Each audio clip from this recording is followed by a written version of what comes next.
What was that? It's just a loon. Sorry there, pal, but it is not a loon. For the curious amongst you, that clip was from 2019's Pet Sematary, based upon Stephen King's 1983 novel of the same name, which, for those of you that have read it, will know that it's one of King's most despairing of tales, and also that movie got quite a bit of stick, but hey, I thought it was pretty good. Also, interestingly enough, King's adaptation decided to flesh out the age-old tale of the ancient burial ground of legend by pairing it with the spirit of the Wendigo, which is telling to modern fiction's interpretation of the Wendigo myth, but as we're about to find out, there is far more to it than an antler-bound revenant of the dead. To first understand a creature or a concept, perhaps our first port of call should be the etymology behind it. The definition of the term Wendigo is a key part of the oral traditions of the indigenous people of North America, and well, that's where we first find our first problem, because as we will quickly find, there are many different ways to portray the word Wendigo. In the Ojibwe language, it is the Wendigo. In the language of the Algonquin people, it is Wajigo. In the Cree, it is the Wikitau. And in the Proto-Algonquin of the Algic, it is Wi Nekito Wa, which most likely translated to owl in their original language. And this is where it is difficult to pinpoint the exact origin of the concept, or whether there even was an origin point, and the Wendigo instead emerged into the psyche of the indigenous people of North America through a shared sense of moral obligation, or even stranger still, the same shared experiences. That though is pure speculation, but interestingly enough, there is a similar word, the Wachuge, that depicts a similar being that appears in the legends of the Athabascan people of the Northwest Pacific coast. You see, much like the Wendigo, the Wachuge is a man-eating creature that devours flesh as a curse and eternal punishment. But interestingly, the Wachuge of legend is instead inexplicably tied to the creation mythos of a specific group of Athabascan people, the Danija, which roughly translate to those who live among the beaver, who believe that in their mythology the Wachuge was a person who would become possessed or overwhelmed by the power of one of the ancient giant spirit animals that form the basis of their oral tradition. In most instances, the Wachuge is depicted as a creature formed of ice and can only be killed by being thrown into a campfire and kept there overnight until it has melted. In some instances, however, this creature is even depicted as having wings, a rare occurrence in the traditions of North American legend and a symbol of great importance. Whichever depiction of the Wendigo myth we take though, one thing is for certain. In the traditional belief systems of the Ojibwe, the Saulteaux, the Cree, the Naskapi, the Innu, and many other Algonquin-speaking peoples of North America, the Wendigo is far more than just a cautionary tale told to children over a campfire. It is an integral part of their complex belief system, and in most cases it served as a taboo reinforcement, both a reminder and a warning of the hardships faced through winter. No matter which depiction of the myth we pull apart, in each of them the Wendigo is seen as the embodiment of gluttony and greed, particularly in relation to the unbreakable taboo of cannibalism. It is a cultural cornerstone, a warning sign of excess in consumption, and the creature that would later form these warning signs would become the embodiment of that. Now, that is not to say that the depiction of the Wendigo was always the same. In some cases, particularly in regard to Ojibwe and Cree lore, the Wendigo was often described as a giant creature, many times larger than a human being, a differing characteristic that was absent from other Wendigo myths of Algonquin culture. In these legends, whenever a Wendigo would consume another person, it would grow larger in proportion to the meal it had just eaten, preventing it from ever sating its own hunger. It always wanted more, never sated or content with its quarry. That's an important lesson for all of us to learn, I think. But still, this led to the garish and oftentimes terrifying description of this creature that would later become the driving force behind its evolution from the 20th century onwards, particularly when we analyse its depiction in modern horror fiction. As Basil H. Johnson, an Ojibwe teacher and scholar from Ontario, described in his 1995 book The Manitous, the Spirit World of the Ojibwe, the Wendigo was gaunt to the point of emaciation, its desiccated skin pulled tightly over its bones. With its bones pushing out against its skin, its complexion the ash grey of death, and its eyes pushed back deep into their sockets, the Wendigo looked like a gaunt skeleton recently disinterred from the grave. What lips it had were tattered and bloody, unclean and suffering from suppuration of the flesh. The Wendigo gave off a strange and eerie odour of decay and decomposition, of death and corruption. And this is where the modern depiction of the Wendigo gained traction as an entity of horror fiction. The Wendigo is terrifying, a humanoid, supernatural creature that exemplified an eternal hunger. And as European settlers made their way through North America and the colonial period of the continent began to tighten its grip around this ancient culture, the modern interpretation of the Wendigo was born. And not only that, but as science and psychology came face to face with ancient oral traditions, the exact concept of the Wendigo's cultural purpose became something else entirely. Wendigo psychosis, a historical phenomenon that is perhaps the reason why the Wendigo myth was so successful in later North American literature. In 1661, as a chronicler and missionary for the Jesuit relations made their way through North America, they came across the first documented account of Wendigo psychosis as a result of a reported case of desperation and cannibalism. As he explained, the men that he came across were afflicted with neither lunacy, hypochondria, nor frenzy, but a combination of all of these species of disease, which affects their imaginations and causes them a more than canine hunger. This makes them so ravenous for human flesh that they pounce upon women, children, and even upon men like veritable werewolves and devour them voraciously without being able to appease or glut their appetite, ever seeking fresh prey, and the more greedily, the more they eat. Whatever the interpretation of this report, it was an important moment in the later cultural significance of the Wendigo, particularly with its relation as a genuine concern for the rough and often inhospitable periods in colonial North American history. Now, the Wendigo was far more than just a creature in a far-off land, but instead a very real hardship faced in winter as the inexperienced fur trappers and settlers pushed further into the New World, hearing tales from the indigenous peoples of the land who would grew to fear it over many generations. However, one of the more famous cases of Wendigo psychosis came several hundred years later with the tale of a Plains Cree trapper named Swiftrunner. During the harsh winter of 1878, Swiftrunner and his family were stranded and starving in the wilderness of Saskatchewan. Soon, despite being 25 miles away from an emergency food cache of the Hudson's Bay Company, Swiftrunner's eldest son perished, and shortly afterward, Swiftrunner allegedly butchered and ate his wife and 5 remaining children. The case was both strange and shocking, and given that the Plains Cree trapper resorted to cannibalism in such close proximity to the emergency cache, it was later revealed that Swiftrunner's actions were not the case of pure cannibalism as a dark and last resort to starvation, but rather of a man afflicted by Wendigo psychosis. And here was the inspiration for the first and very important fictional interpretation of the Wendigo myth, with a short story written by Algernon Blackwood, a tale written in the year 1910 simply titled The Wendigo, the first mainstream horror depiction of its kind. In the story, Blackwood tells the tale of 2 Scotsmen on a moose hunting trip in the wilderness of Rat Portage in northwest Ontario. They are joined on their trip by 2 guides, a man named Hank Davis and the French Canuck Joseph Defargo, alongside their native cook, a man named Punk.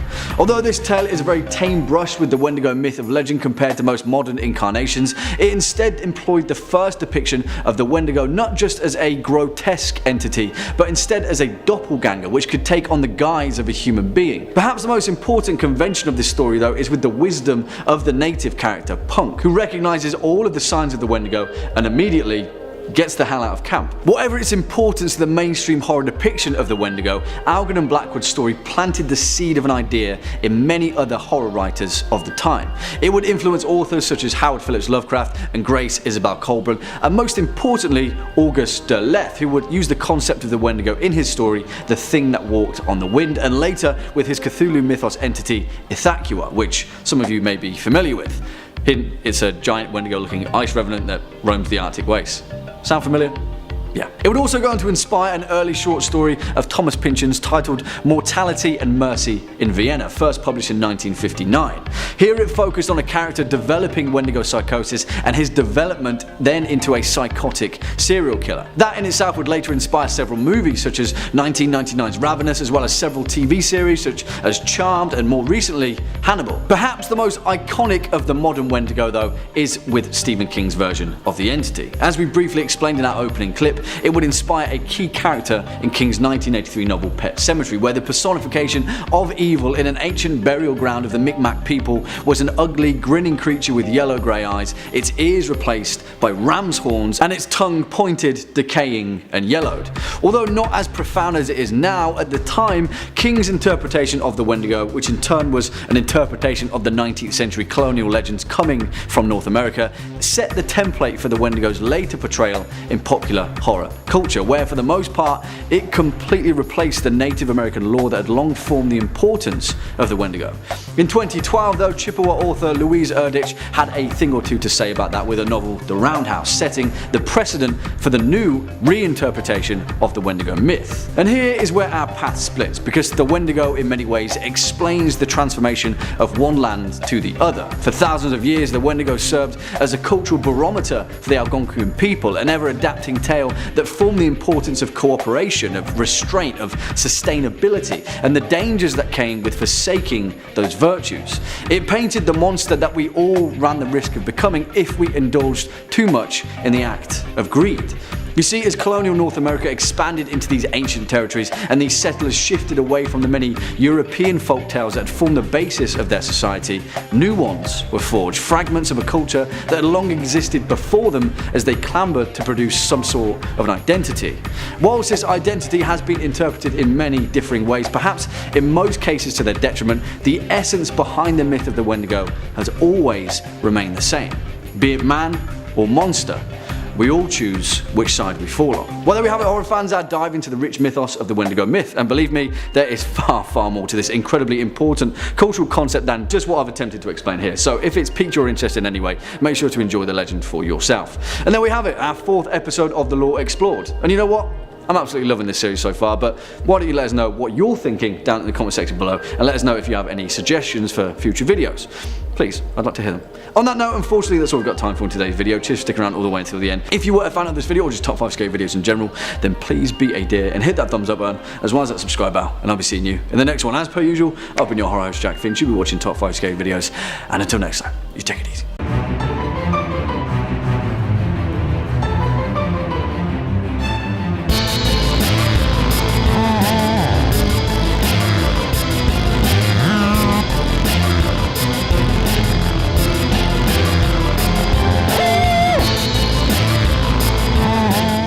Number 5. The literal legend.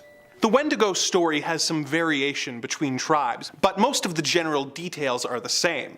My research has shown that some tribes believe that the very first Wendigo was a warrior who made a deal with an evil spirit in exchange for the skills, strength, and stature to defeat his foes and save his tribe. He was transformed into the Wendigo, and after the battle was banished by his people. Wendigo is a malevolent spirit who possesses people, with some versions of the tale having this be a result of a person's greed, and others having a more disturbing cause. A common version of the legend is that when people are caught in times of famine or in extreme survival situations, they sometimes have to resort to eating human flesh in order to survive. This resulted in them transforming into a Wendigo, who would have an intense craving for human flesh that could never be satiated, no matter how much they consumed.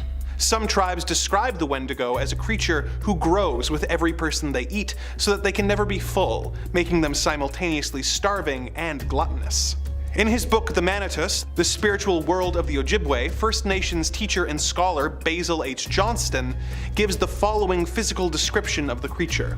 The Wendigo was gaunt to the point of emaciation, its desiccated skin pulled tightly over its bones. With its bones pushing out against its skin, its complexion the ash gray of death, and its eyes pushed back deep into their sockets. The Wendigo looked like a gaunt skeleton recently disinterred from the grave. What lips it had were tattered and bloody, unclean and suffering from the suppuration of the flesh. The Wendigo gave off a strange and eerie odor of decay and decomposition, of death and corruption. Wendigo's level of cunning in speech vary from version to version, with some tales having him imitate the voice of a loved one in order to coax their victims closer.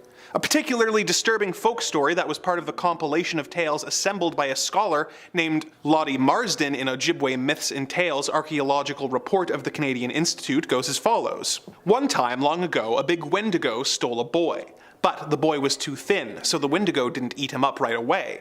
But he traveled with the boy, waiting for him to get fat. The Wendigo had a knife and he'd cut the boy on the hand to see if he was fat enough to eat, but the boy didn't get fat. They traveled too much.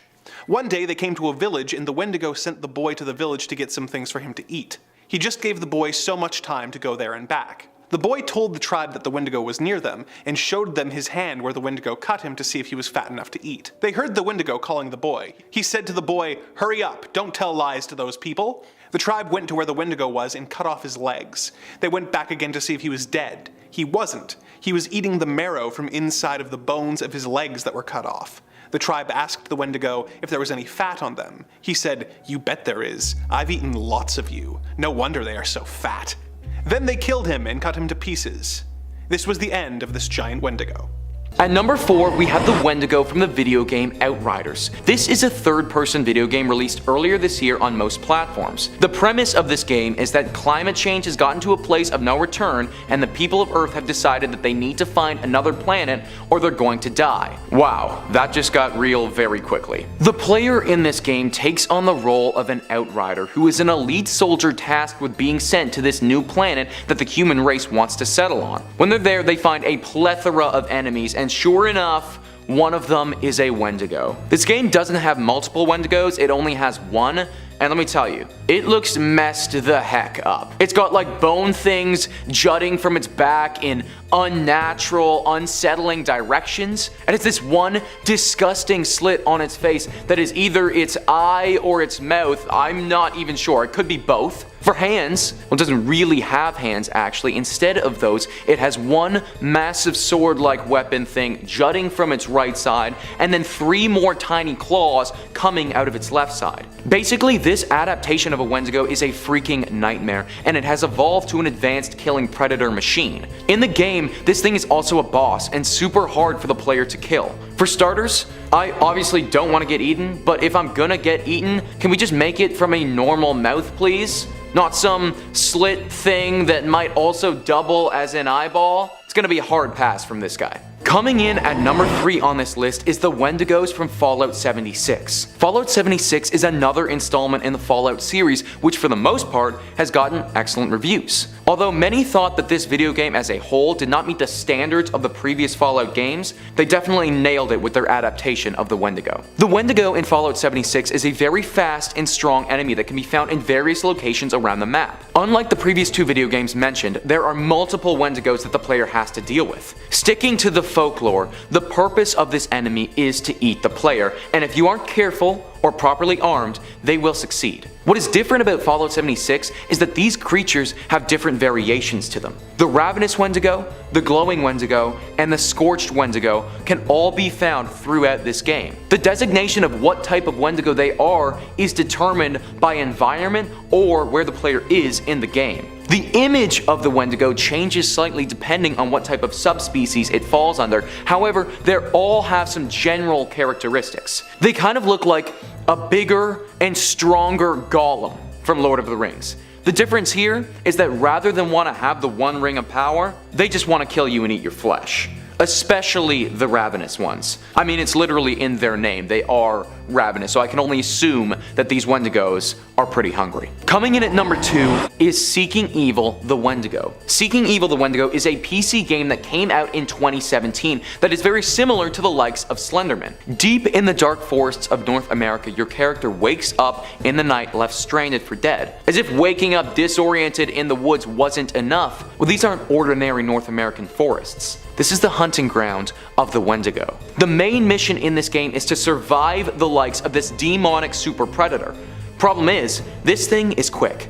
It's really quick. Quicker than your character. Like every video game, as you progress, it gets harder and harder, meaning the Wendigo gets tougher to avoid. This video game isn't like the other video games. You can't just brute force your way through it. To get rid of the curse of the Wendigo, you have to find and light totem poles that are scattered throughout the forest. Every time you light a totem pole though, this creature from hell gets faster, stronger, and more importantly, hungrier. It's said that this game requires a lot of thinking instead of the initial run from point A to point B strategy, which is a bit of a problem for me because if I'm getting chased by one of these legendary blood fiends, I'd probably be running for my life. Number 1 on this list is the Wendigos from Until Dawn. Until Dawn is a critically acclaimed PlayStation 4 video game released in 2015. What makes this game so unique is that the player can control 8 different characters. The game utilizes a butterfly effect technique where the player may make a decision as one of the characters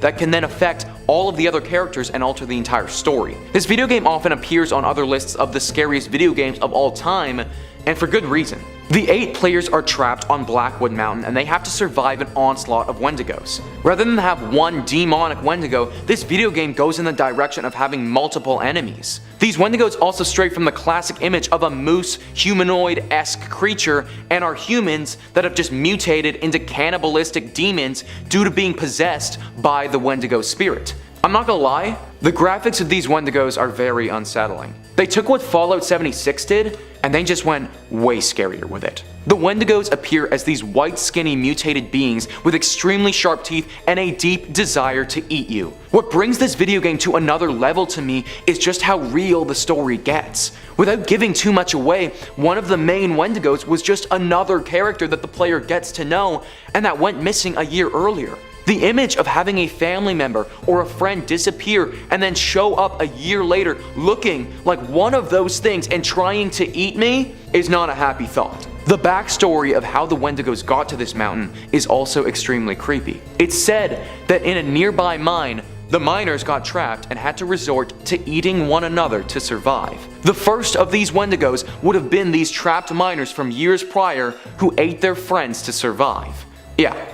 It gets pretty dark, guys. Remind me to never go camping again, my friends. Coming in at number 5, I have the Wendigo from Borderlands 3. Borderlands 3 is the 4th installment of the main series Borderlands games and was released in 2019. The release was a success and the game met a lot of people's lofty expectations. The game is a first-person shooter game where you play as a vault hunter. There's a plethora of different quests and missions in this game, and as I'm sure you're all expecting, one of them is centered around a Wendigo. The Wendigo boss is found during a mission called Horror in the Woods.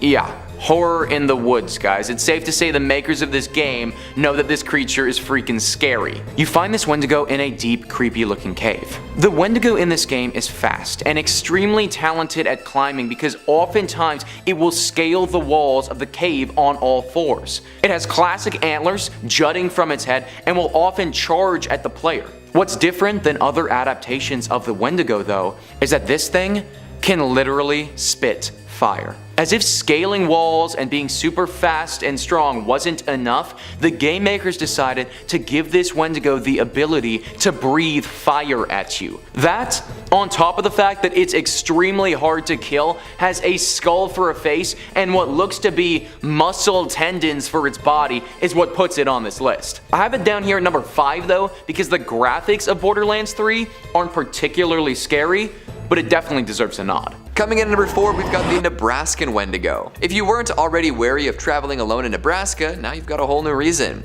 That's right, a new spooky story of someone's close encounter with a third kind. Maybe not an alien, but hey. This tale comes from a guy who was a farmhand when he was younger. One night, the farmer he worked for asked if he could figure out who was trampling all the corn stalks at night. Excited to take on guard duty, the farmhand stayed up to see if he could catch the culprit. Armed with the farmer's shotgun and the advice not to shoot unless absolutely necessary, he hung out in a lawn chair and walked around the field a few times. Eventually, he heard rustling from within the cornfield, followed by what sounded like giggling children.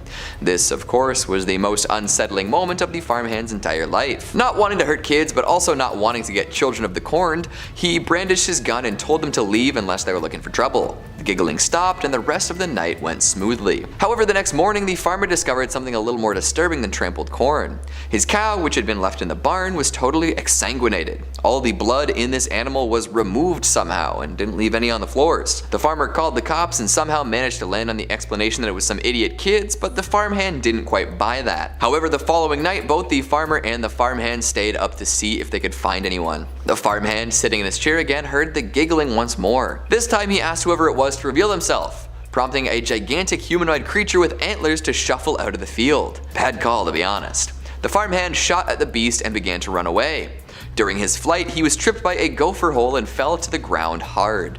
Suddenly it was morning and the farmhand was back inside the house, surrounded by the farmer's family.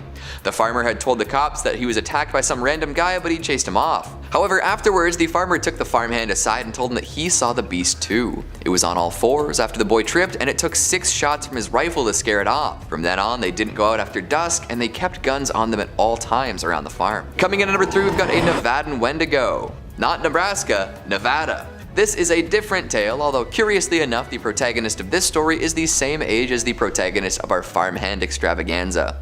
Funny how that works. While exploring some abandoned mine shafts, great idea I know, this lad felt as if he was being watched. Moving right along, he eventually encountered some old abandoned cabins. After looking through, he found a well, and this well stunk to high heaven, a strange, acrid, coppery smell, sort of a mix between fresh blood, rotten meat, and pennies.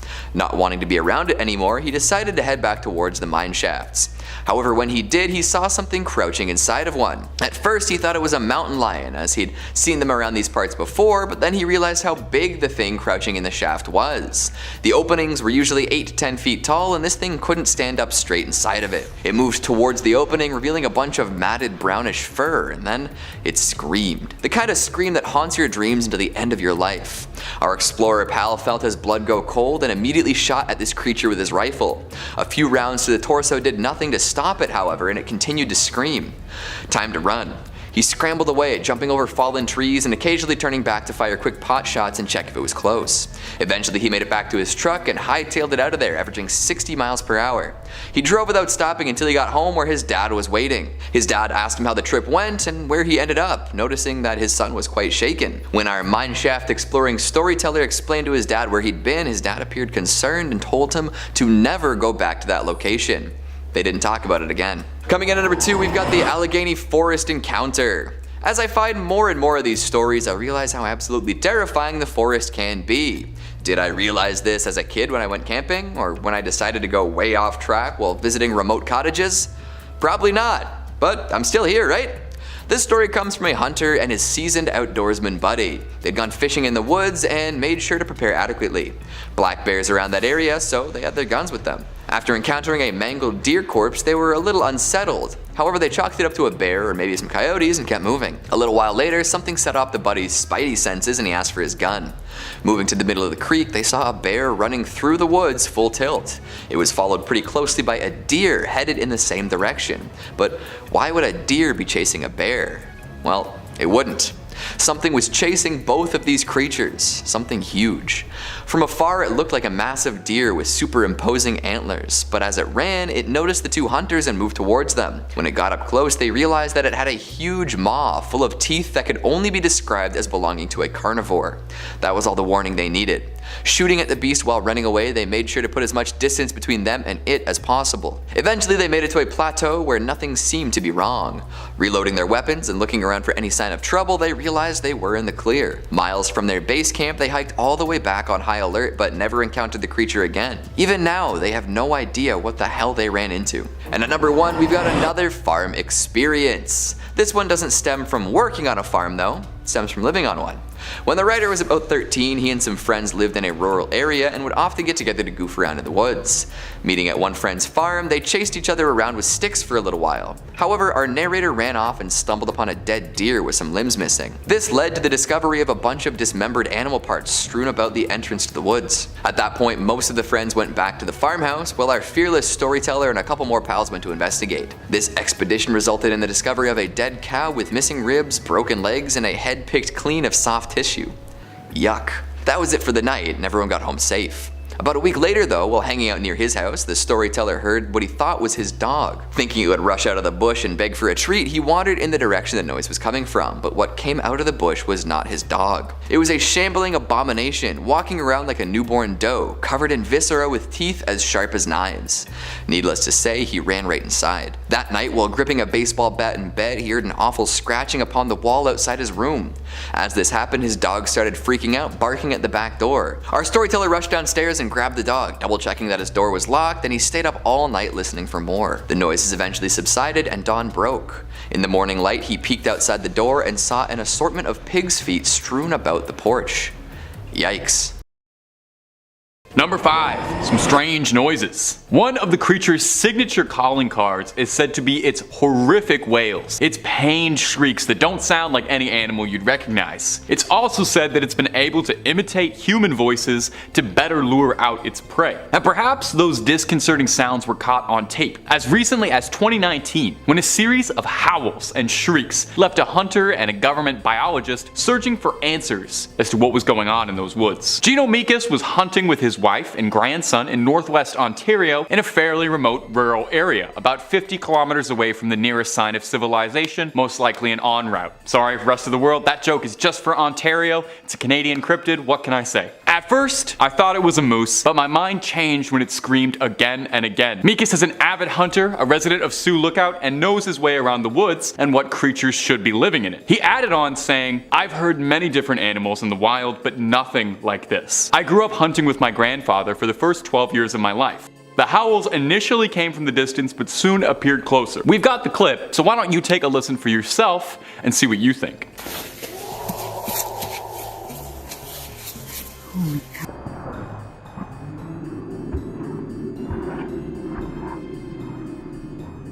Now, some speculated that it could be a grizzly bear. However, there's not a lot of evidence for that since grizzlies don't really live in these surrounding areas. They are known to roam, but there's not reports of grizzly bears nearby. Others speculated that it could be a wolf, which definitely is possible, but you would think that an expert seasoned hunter would recognize a wolf. So, there's a number of people who speculate that this could be the mythical Wendigo caught on tape. Coming in at number 4, the Texas Wendigo. Traditionally, Wendigo are only found along the East Coast forests, around the Great Plains of the United States, and in the areas surrounding the Great Lakes. It's not often that you'll hear stories of them coming from other places, but parts of Texas are indeed located upon the Great Plains. And this Wendigo in particular made quite the name for itself in the area. From 2016 onwards, folks from the Yorktown, Texas area reported seeing a hulking figure almost 10 feet tall lurking around forested areas. It became such a common sight that a lot of people decided to avoid the woods altogether for a while. One intrepid explorer wanted to get a closer look at the thing, so he started frequenting the spots that it was most often sighted. During his search, he heard many noises characteristic of a Wendigo, the sounds of wounded or dying animals, human-like shrieks, and even basic sentences, all meant to entice him into the woods. Whoever this guy was knew the Wendigo's tricks though, and stayed well away from anywhere he'd be vulnerable. One evening, with plenty of mist still hanging in the air, he ran into the real deal. In an opening, he saw an old metal structure and 2 white houses, and between them a tall, lanky figure. It seemed to be spying on the inhabitants of these homes with devious intentions. He tried to ignore it as best he could as it walked along the path. Suddenly, a wave of overwhelming dread hit him and he got to running. Looking back behind him, he noticed that the Wendigo was now on all 4s, but still stood at around 5 feet tall. Thankfully, it didn't give chase, as the man theorizes that this was because the Wendigo was more interested in the housebound prey. To this day, he still thinks about its bone-white skin, bald head, dark black eyes, and humanoid face. He hasn't revisited the area. Coming in at number 3, we've got the frogs. Sometimes a story will draw you down one path and then pull out a twist so devious your spine will stay tingled for weeks. This is just such a tale. What do frogs have to do with the Wendigo? Well, just sit back and listen and I'll tell you a tale. This comes from Reddit user Unathana, who has a long history of listening to frogs make noise at night. When they were a kid, their grandmother would reassure them that the croaking was actually good as it kept the Wendigo away. Over time, they got used to the sounds and actually found them quite soothing. Flash forward many years, and Unathana is enrolled in post-secondary education, taking a course on Native American literature. The Wendigo that they're learning about here is described a little differently than they remember their grandmother talking about. Frogs don't really do all that much to protect against such a creature. A damn shame. They then moved to a new place on the edge of town within a stone's throw of a pond just packed with frogs. The noise was once again comforting to them, and they tended to keep their windows open to hear them and enjoy the balmy summer heat. However, the night they recounted this story, things were different. Gone was the heat as well as the sound of frogs. In fact, it was unseasonably cold and the night was quieter than ever. This did not bode well for Unathana, not one bit. Every passing second meant more dread, with nowhere to run or hide. The Wendigo is out there somewhere. Better watch out. Coming in at number 2, we've got Anansi's Goat Man. one of the best known Wendigo green text tales. The proliferation of spooky encounter stories on 4chan's paranormal board had a large impact on creepypasta culture in the early 2010s, usually told from a first-person perspective in bullet point form. Well, Anansi's tale starts as a green text, maybe to entice more readers to stick around, but soon becomes a more traditionally written story. It chronicles his trip out to Alabama to visit family and the very strange things that happened while in the rural landscape. He and some cousins went out to a little cabin/trailer in the woods and brought some neighbors and other local kids with them. At first, it was just a smell, something like copper or blood that washed over the area. Nobody could explain it, so they tried to ignore it. Then strange figures appeared in the trees making awful noises. Folks were freaked out, so they ditched the fire and went inside, which resulted in plenty of loud bangs at the door. Understandably, lots of people were scared and wanted to leave, but trekking back through the woods late at night with no weapons with all this going on seemed like a bad idea. They decided to stick it out till morning and then leave once whatever rednecks in the woods stopped messing with them. Soon they realized that there were 12 people in the cabin at some point, and now they were just down to 11. Uh-oh. So the next morning, some people left, but Anansi and his buddy Tanner stuck around with a few more folks. The copper smell came and left over and over again, and soon enough they realized that one of the people they were with was acting weird. She ran off slack-jawed into the woods, and nobody saw her again. Tanner's cousin showed up later with a gun and claimed to have seen that girl gibbering alone in the woods. He tried to talk to her, but she didn't respond. Weird. On the last night everyone was at the cabin, somebody fired at the figure in the woods, causing it to scream and thrash for hours. During this time, everyone tried to get some sleep in the cabin while Tanner stood guard with the gun. Half asleep, he noticed someone come in from the bathroom and fall asleep on the floor. But that put their head count at higher than he remembered. It's a bad sign. Just to be safe, he continued to pretend to sleep in the guard chair and noticed that the new addition would convulse and thrash around from time to time. The next morning, everyone left except Tanner, who said he'd lock everything up. Checking the bathroom that the extra body came in from, he noticed that the bathroom window was wide open. Whatever this creature was, it was infiltrating their cabin and pretending to be another person the whole time. Horrifying. And finally, at number 1, we've got the gun nut green text. We'll cap off this list with one more green text similar to Anansi's story, but with a different twist. A group of friends from college decided to take a trip out to an uncle's cabin. The stench of blood and copper was just as prevalent here, and over time, the strange events stacked up. The friends heard their own voices off in the woods, calling out for people to come find them. Dead animals were left all over the property, culminating in 2 halves of a deer being thrown at the side of the cabin. Thankfully, these pals were all a bunch of gun nuts with experience making homemade thermite, and when the going got bad, they got to work. Preparing to leave the cabin in the middle of the night, they had different roles for dealing with their Wendigo assailant. Some took point with rifles, while others packed their things. But at the last moment, after one pal went running off into the woods to see what he could find, they noticed something odd. A figure looking like their friend who had just run off was in the back of the cabin, appearing extra disheveled, pretending to pack up with the rest of them. This was their sign to open fire and toss one of their homebrew thermite grenades after it. Even then, they can't be sure that they actually put an end to whatever shape-shifting creature was stalking them. The cabin ended up as ash though, so they're not planning on visiting anytime soon. Coming in at number 5, we've got Jack Fiddler, Wendigo Hunter. And we'll kick this one off with not 1, not 2, but 14 purported Wendigo sightings. Possibly more if Jack wasn't able to get them before his untimely death. Back in the day, there was a man who claimed to be able to kill Wendigos. This man was known as Zauno Hishigo Galbo, but European settlers just knew him as Jack Fiddler. He lived in what's now known as the Sandy Lake First Nation and was a well-respected healer. He would go from community to community, ensuring the health of many people, but often he was sought out for more macabre business, fighting cannibalistic creatures. Jack would euthanize anyone who felt that the curse of the Wendigo was upon them. They sought him out to end their lives before they caused any trouble for their loved ones in their communities. Potions and ceremonies would mitigate damage, but death was the only surefire way to end a Wendigo's curse. And even then, it's a little tricky to deal with. So Jack would go from place to place, ensuring that Wendigos truly found their final resting place. After euthanizing the cursed individual, he would also perform a ritual cremation and burial to seal it away for good. Tales of his exploits eventually reached the Mounties though, who did not seem to think what Jack was doing was community service. After some investigation, they found out about a woman who was thought to be possessed. She was choked to death by her father-in-law and his brother. Any guesses as to who the brother was? Jack Fiddler. So the Fuzz arrested the men, claiming that what the law forbids, no pagan belief can justify. Jack eventually managed to slip away from the police before his trial and killed himself to avoid the long arm of the law. 14 counts of murder is a tough sentence, especially when assisted suicide and demon hunting were not considered valid defenses. Coming in at number 4, we've got the Wendigos of Blackwood Mountain. Boom.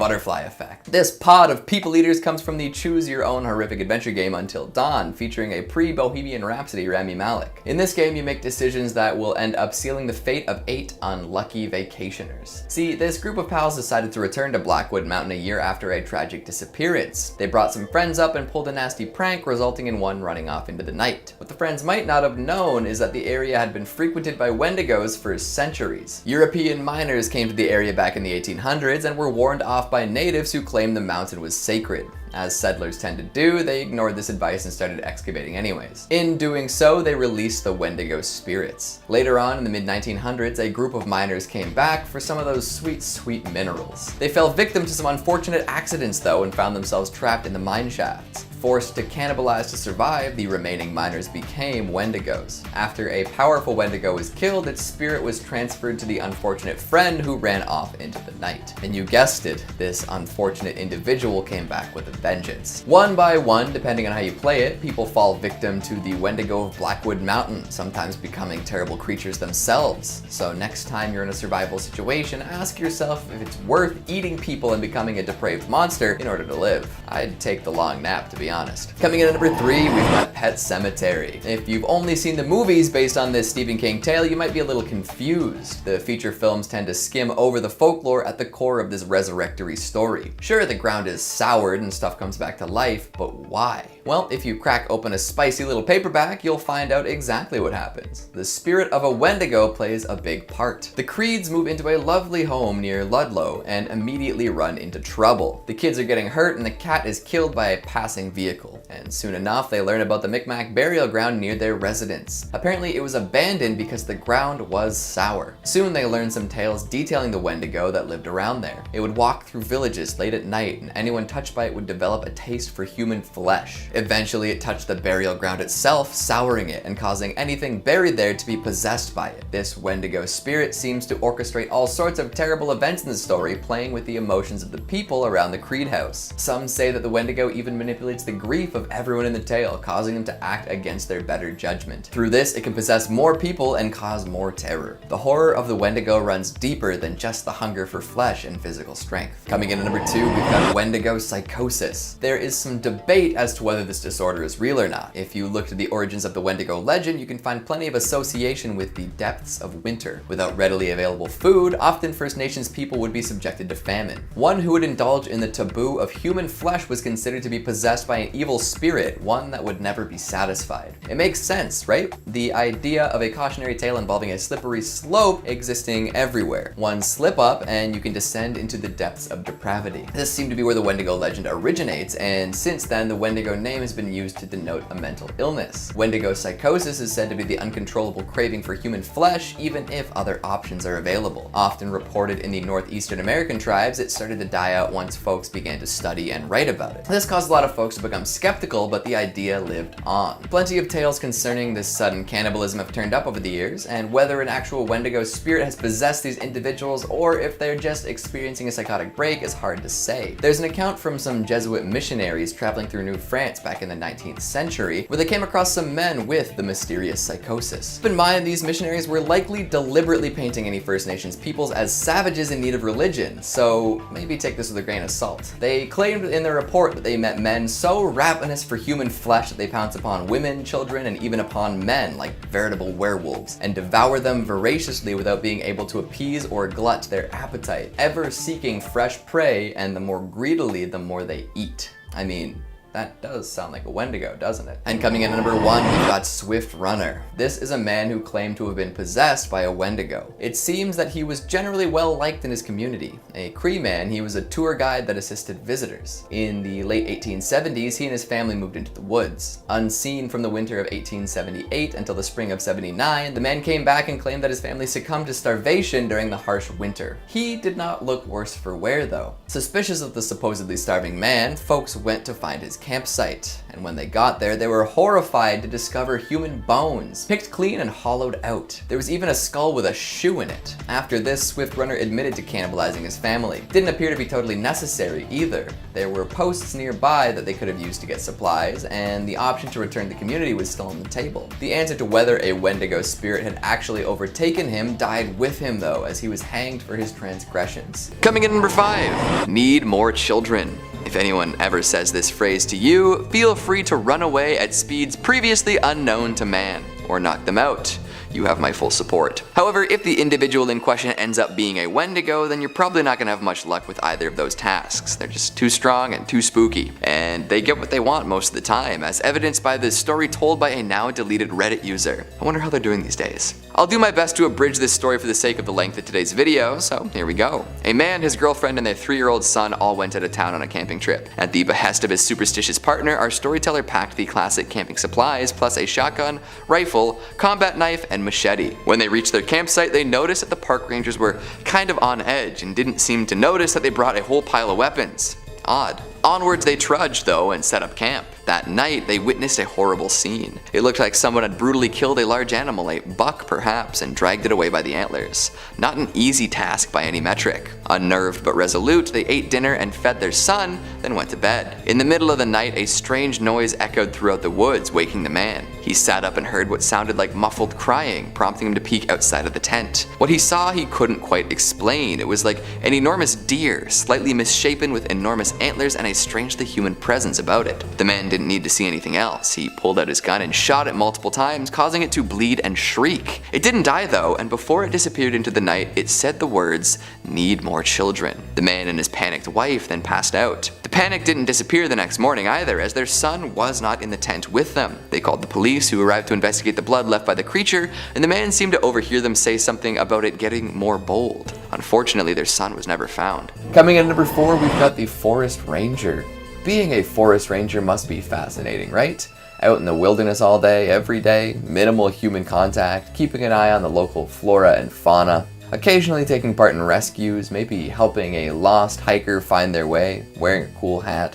What a life. Of course, it isn't all fun and games. There are plenty of harrowing situations one can find themselves in when deep in the forest. However, mythical monsters don't usually come up during job training, so you better watch out. Take this tale from a forest ranger somewhere in the States. While responding to a missing persons report, they found themselves in a tricky area of the hiking trail. At some point it splits, with one of the paths leading people deeper into the forest instead of back to the service area. Naturally, the ranger called for some backup, and about a half hour later, his backup showed up. Ranger and backup head off into the woods, calling out for the missing person, but to no avail. And when they got to the split in the path, Mr. Backup disappeared too. Trying for a while to contact the missing backup on their walkie, the ranger got a little spooked. Then, when all hope seemed to be lost, he ran into someone matching the description of the original missing person. However, this individual didn't respond to anything the ranger said to them. The ranger took the person back to their truck and told them to wait in the back while he went to look for his backup again. At this point, his backup chimed in on the walkie, saying that he'd found the missing hiker at the bottom of a hill with a broken leg and would be returning with him soon, which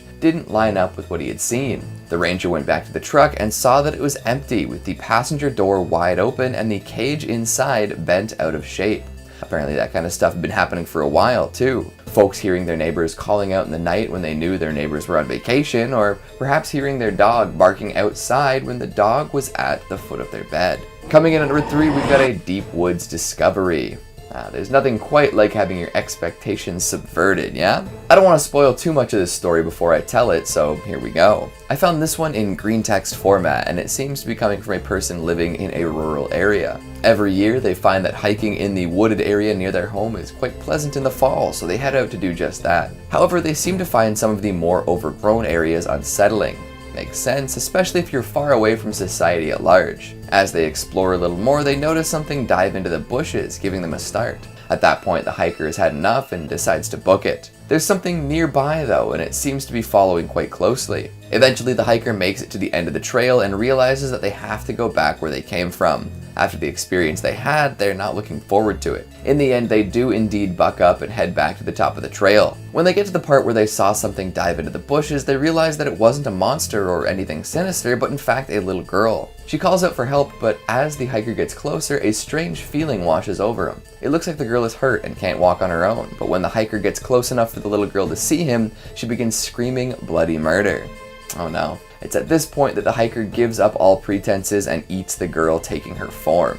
Bet you didn't see that one coming. Coming in at number 2, we've got the Moose Man. Let's take a quick trip to Alberta, except instead of seeing the mountains or hockey, we'll go looking for shape-shifting terrors. Hooray! There were tales circulating around for a while about some sort of centaur with moose features instead of horse ones, although many claim these to be patently false. That's not going to stop me from talking about it as if it were real though. This thing lived by the river and never got too close to human settlements. However, it would often kill and mutilate game animals to make them unusable. In fact, it's also said to have been involved in the killing and maiming of many men as well. Beyond the moose-centaur comparison, there isn't much to be said about the way this creature looks. It's huge, as all moose tend to be, and walks around with flesh hanging from its antlers. Like many creatures in the same vein, it reeks of something otherworldly and tends to make hideous noises when encountered. Whether the moose look is its only avatar or one of many forms, we may never know. And finally, at number 1, we've got the Roadrunner. Meep meep indeed. While walking his dog at around 10 p.m, our storyteller came across a couple dead rabbits accompanied by a horrid stench. Assuming it was just a fox or something, he moved right along. Soon after, his dog started acting super weird though. It wouldn't move at all and seemed to be staring at something off in the distance, eyes wide. Then the smell came back. This time he couldn't quite place where it was coming from, but he'd heard enough stories about bad smells and evil vibes in the woods to know to be careful. He took his dog and got off the path, hiding in some tall grass to the side. That's when he saw it. Something almost indescribable. Gray skin, rotten flesh, a horrible, emaciated horse's head, limbs that only seemed to half work. It made him want to run away at full speed immediately, but that was a bad call with it so close by. Sneaking seemed to be the better choice. The man and his dog started creeping away and got about 50 feet. The creature was out of sight now and the man thought he could start running. But apparently the Roadrunner knew exactly where he was trying to sneak away to and was immediately on his tail. Thankfully, the sneaking gave this man and his dog a bit of a head start and they were off to the races. As they ran from this awful beast, the man could hear it breathing. It sounded like an overexcited child, happy to be running in the woods in search of something good. Thankfully, getting back to the jagged gravel path proved to be a challenge for the Roadrunner.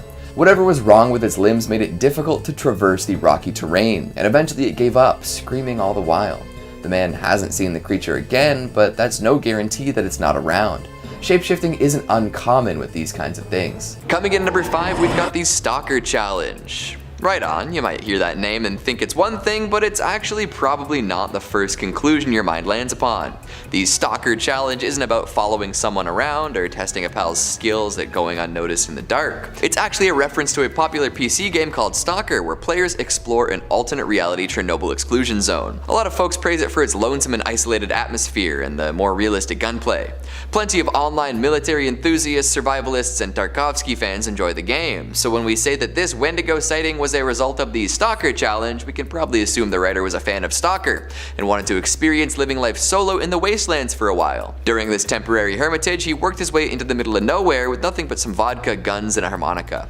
Like a true survivalist, he hunted some small game, made a meal of it, and explored the surrounding area. Snacking on the rabbit he'd hunted, he heard some rustling coming from the bushes, but didn't think anything of it. The next day, he was startled awake by some screaming. Weird, especially considering how far he was from civilization. Grabbing his rifle, he went off in the direction of the scream. It didn't seem to come from one singular location, and eventually the writer got lost. After a long day wandering around, he found his way back to the camp he'd set up, but now somebody else was there. There was a humanoid form in tattered clothes staring down at his fire pit, unmoving. Worried that this person might be injured, the writer called out to him. No response. After a few minutes of standing there staring at him, he again asked if he was alright. The humanoid figure turned to him and said, "I wouldn't worry about it." This set off alarm bells for the writer, who began to back away. At that point, the humanoid mentioned that he could go for another meal right now, prompting the writer to book it out of there. Hearing the humanoid running behind him, he turned around and shot blindly, apparently finding his mark. The creature screamed, the same scream from earlier, and seemingly disappeared. The writer eventually made it to the road and encountered a car. He didn't look back. Number 4. Southern Ontario sighting. Our next story also comes to us from my home province of Ontario. Makes a lot of sense. It's where a number of regional myths revolving around the Wendigo all originally stem from. Now this one comes to us from an anonymous Redditor who posted to the Skinwalkers subreddit detailing a strange encounter that they had, possibly with the creature. You take a listen to this. I decided to take my dog out for a walk this afternoon and not put my headphones in. As we were walking along, I heard a voice calling out my name in a sing-songy way. I stopped and looked around and I called for my dog to come back to me, and he stopped where he was and stared at me for a while and then eventually came to me. I didn't acknowledge it. I walked around a little more and still didn't see anything. Now, I live with my parents, and my mom knows that stories about skinwalkers freak me out. A few days ago, we were having a bonfire, and she hid and tried to call for me in a scary voice to freak me out, so I assumed this was the same thing happening. I continued walking and I heard "come over here," and I was so freaked out because this sounded like it was my voice saying it, and I heard this so much more clearly, like it was coming from inside my head. I have no idea what was out there this afternoon, but I can tell you for certain I will never walk out there without my headphones on again. Can honestly say this was the weirdest experience of my life. Now, if you believe the legends and folklore, if you hear the creature calling out for you, the only correct thing to do is to ignore its attempts to lure you away. You don't want to go toe to toe with this thing. You're not going to stand a chance. So it sounds like the original poster in this situation, even though they were scared out of their wits, still made the right decision and got off with just a scare and a story instead of something much, much worse. Number 3, the man in my scope. This next story comes to us from an interview that a YouTuber, Funkalopagus, did with a hunter who thinks he had an encounter with the creature or something else deeply strange late at night. He originally posted this story to Reddit with the name Perpetual Connection, so that's what we'll call him if it comes up. He says he was hunting boar. He was saving up for a while to get a special thermal vision scope. He took it to a range and waited from 10 p.m. to 2 a.m. to find a good boar to bag, but surprisingly wasn't finding anything. And he noted that the area that he went up to was shockingly empty of wildlife, no deer, no rabbits, no coyotes, nothing, as opposed to it usually being pretty plentiful. So he was getting himself ready to leave, assuming it must have just been a bad day, when he heard a crunch come from the direction that he'd entered the park. So he raised his scope to see what it was and saw initially what he assumed was a bear, some big mass on his scope. He zoomed in a bit and jolted when he realized it wasn't a bear, but looked a bit more like a man. Now what was disturbing him was that he was about 30 miles away from any other public areas. And there were no other cars parked around, no wildlife to speak of. The only other living thing next to him was this person in his scope, who happened to be completely naked, twitching and grabbing at all the foliage. The OP then says that the mysterious figure looked up at him and in an extremely unsettling, high-pitched feminine voice began to call out for help. The hunter believed that he was being trapped and scrambled to escape. He said it didn't sound like this voice should be coming from this entity, and he said that the creature was staring at him with a wide smile and unfurled itself standing on its back legs, standing 6 feet tall or maybe more. He pointed his weapon at the unknown entity and warned for it to stand down, and said that it arched on its fours again and hissed at him like a cat before disappearing into the brush, screeching in wail. The hunter would return to his car and drive off in an absolute panic, I think like most of us would, and he would tell authorities what he saw, but he was only reprimanded for hunting at night. I mean, fair enough. If I reported that story to the sheriff or something, I think I as the sheriff would hear that and just, scratch that off, be like, oh, I'm not messing with that. So what do you think? Did he happen to come across someone in the woods who was just having a wild night on all of the substances, or was that a close encounter with death that he narrowly avoided? Number 2, the 2019 sighting. This next sighting happened in 2019. It's the same time as the first point. Coincidence? Absolutely, but worth mentioning nonetheless. This next story was posted to Reddit by a user named Bradley Innovates. Bradley tells about how he had just been discharged, honorably, don't worry, from the Marines and was returning home to his home state of Alabama. Sweet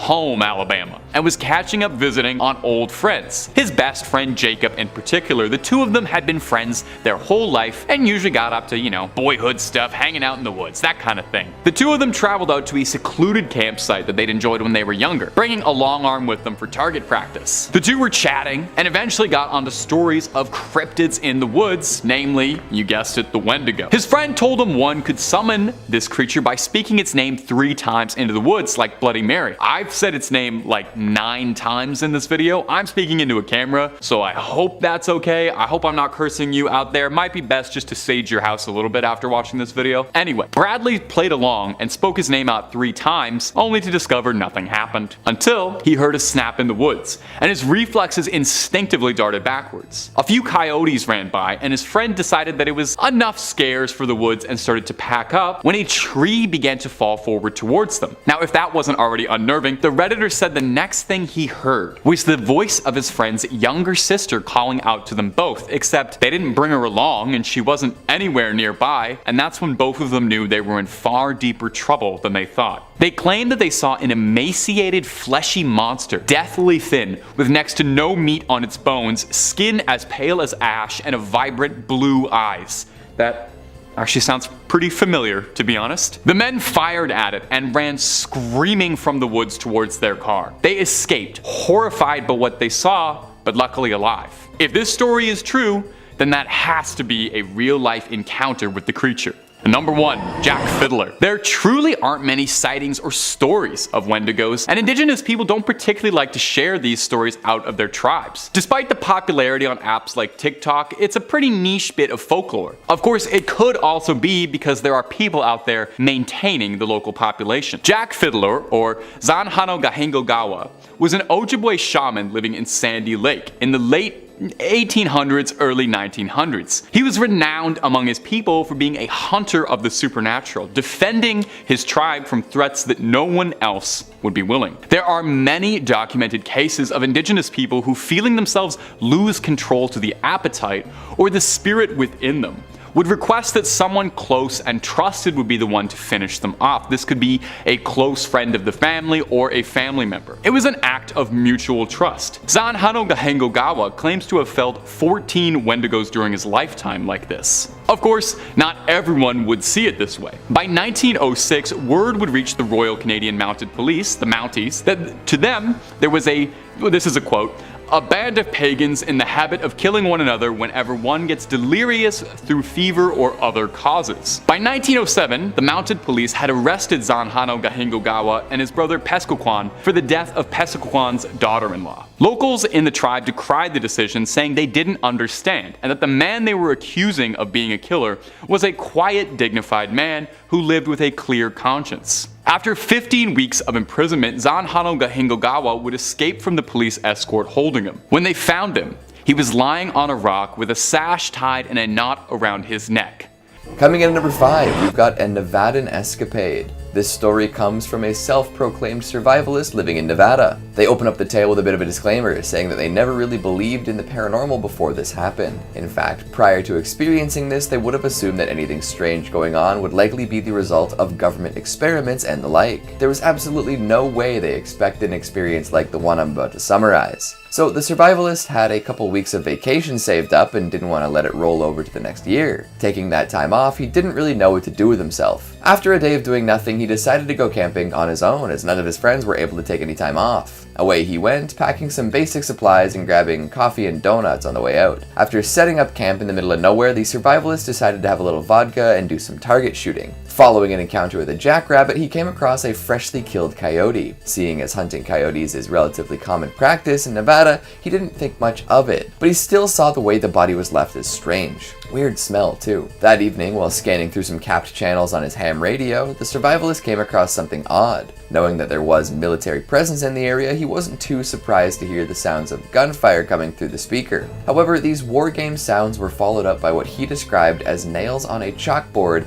and a blood-curdling scream. Immediately after hearing these noises, the radio crapped out. Uh-oh. Reassuring himself that whatever happened there was hundreds of miles away, he went to bed. The next day, while puttering about, he wandered into a fenced-off military area, letting him know that whatever those noises were last night, they were probably closer than he assumed. Exploring this area more, he came across a cave that piqued his interest. Heading inside, he didn't notice anything odd at first, but soon became attuned to a very particular rotting smell. The same smell he noticed when coming across the oddly killed coyote. This tipped something off in his head and he got the hell out of there. At that point, the survivalist was terrified. Returning to his camp, he found that it had been raided. Everything was torn up, tossed about, and emptied, and nothing was missing though. While checking on his equipment, he noticed that all of these sounds in the area had stopped, dead quiet as night fell. And that's when he saw it.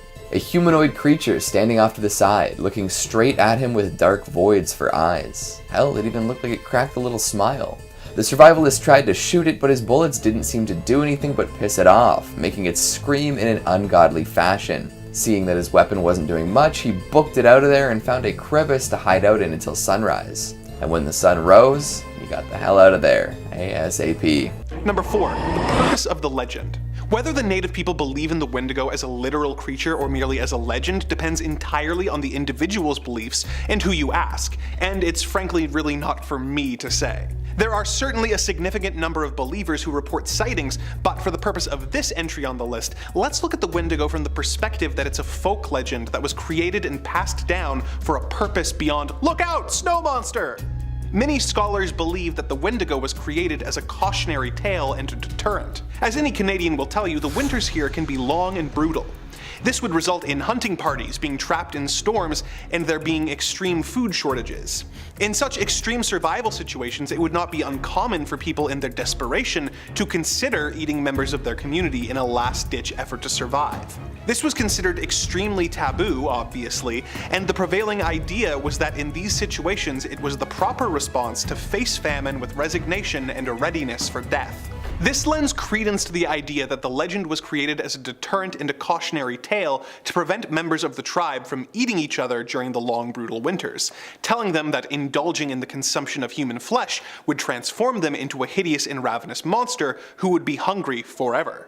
Some have suggested that the Wendigo's appearance is a reference to the harsh elements of the winter, with their emaciation being reminiscent of the hunger winter caused and their tattered and bloody lips being reminiscent of the enduring ravages of frostbite. If the tribe believed that someone could also be transformed into a Wendigo due to greed, what better way to deter it than to tell the greedy party to shape up so that they could avoid turning into a Wendigo? The taboo against Wendigo-like actions were so strong that during times of famine, tribes, such as the Assiniboine, the Cree, and the Ojibwe, would reinforce the supposed dangers with a ceremony known as Wendigo Kanzim Owen, where people would wear masks and dance backwards around a drum. Although the Wendigo works well as a deterrent to man-eating, it is also used in a less literal way that is essential to keep in mind to understand the deeper meaning of the legend. Number 3. Wendigo as a metaphor. Beyond viewing the Wendigo as a literal monster or as a boogeyman created to prevent people from eating each other in desperate times, some people view the Wendigo as a metaphor for greed and its all-consuming nature, helping to reinforce the communal values that let members of a tribe live well together in their environments. Interestingly, native scholars have used this metaphor in modern contexts to great effect. For example, in his 1978 book Columbus and Other Cannibals, The Wetico Disease of Exploitation, Imperialism, and Terrorism, Dr. Jack D. Forbes uses the Wendigo as a metaphor for the attitudes and behaviors of domination and exploitation enacted on his people. As he writes, "I have come to the conclusion that imperialism and exploitation are forms of cannibalism, and, in fact, are precisely those forms of it which are most diabolical or evil," going on to say that the treatment of minorities clearly attests to the fact that, quote, "the wealthy and exploitative literally consume the lives of those they exploit." This really shows how effective this legend is as a metaphor for greed, working just as well in a tribal setting to prevent people from hoarding what little food was available as it does in a modern setting where imperialism's need to make others suffer for the benefit of a ruling class is explored. So, from a metaphorical standpoint, the Wendigo is undeniably real. We just call it capitalism. Number 2. Wendigo psychosis. Whether the Wendigo is real or not, there are documented examples of people going mad and engaging in Wendigo-like behavior. People who crave a more scientific explanation coined the term Wendigo psychosis to explain this behavior. The term is controversial, but has been applied to instances in the past as a means of explanation. For example, in the 1661 Jesuit Relations, which were published progress reports by Jesuit missionaries, reported about an incident that was believed to be the result of Wendigo possession, but has later been labeled as Wendigo psychosis. Here is the translated quote. "What caused us greater concern was the news that met us upon entering the lake, namely, that the men deputed by our conductor for the purpose of summoning the nations to the North Sea and assigning them a rendezvous, were there to await our coming, had met their death the previous winter in a very strange manner. Those poor men, according to the report given to us, were seized with an ailment unknown to us, but not very unusual among the people we were seeking. They were afflicted with neither lunacy, hypochondria, nor frenzy, but have a combination of all these species of disease, which causes them a more than canine hunger. This makes them so ravenous for human flesh that they pounce upon women, children, and even upon men like veritable werewolves, and devour them voraciously, without being able to appease or glut their appetite, ever seeking fresh prey, and the more they consumed, the more greedily they ate. This ailment attacked our deputies, and as death is the sole remedy among these simple people for checking such acts of murder, they were slain in order to stay the course of their madness." Another strange case was a Plains Cree trapper named Swift Runner in Alberta, who was starving with his family in 1879 when his oldest son died. He consumed him, but went on to end the lives of and eat his 6 remaining family members. This was attributed to Wendigo psychosis due to the fact that he was only 25 miles away from a Hudson's Bay Company post, which had emergency food supplies, showing that his actions were not a last-ditch effort to avoid starvation, but a horrific and crazed act. This real behavior reinforced the belief in the Wendigo. But I promised I would tie this all back to the government, and I will. The Canadian government. Number 1. Real Wendigo hunters. This entry focuses more on the belief that the Wendigo is a spirit who possesses people rather than causes them to turn into a giant monster. This belief has caused a few situations where people attributed violent acts to possession by the Wendigo spirit, or in other cases took the lives of people thinking that they were possessed and that their death was the only way to prevent the dangers of the Wendigo from taking innocent lives. An infamous case was the story of Jack Fiddler, the chief and shaman of the Sucker Dudum among the Anishinaabe in the northwest Ontario. He was renowned among his people for his ability to defeat Wendigos, having claimed to have defeated 14 of them during his life. He said that some of them had been sent by enemy shamans and some were afflicted members of his own band. In these cases, many of the afflicted's family members, or oftentimes the afflicted themselves, would request that Fiddler euthanize them according to their people's rites before they turned Wendigo. Fiddler resisted efforts to have his people convert to Christianity, making them some of the only indigenous people left in North America who were living traditionally with very little government interference in their legal or religious matters. In 1907, 2 members of the Northwest Mounted Police heard about Jack Fiddler and his Wendigo fighting and decided that this was a perfect opportunity to introduce Canadian law to the North. They arrested Jack and his brother Joe for murder, keeping them in captivity while awaiting trial. Canadian newspapers picked up and sensationalized the story, saying that it involved devil worship, and people across the country demanded a conviction, while the police investigating the issue viewed it as an opportunity for fame and advancement. Jack Fiddler escaped and took his own life, and his brother was charged despite testimony showing that the deaths had been euthanization of very ill people in an effort to protect their tribe, and that they were ignorant of Canadian law. He was sentenced to death, although further appeals secured his release. Unfortunately, the release order came 3 days after he had died. Without their leaders, Jack's people were forced to accept government rule and signed Treaty No. 5. Oddly enough, the government has not been very open about the fact that they sentenced 2 men to death in an effort to assert their power and dominance, and to bring fame and notoriety to their agents. See, I told you I'd bring it back to the government.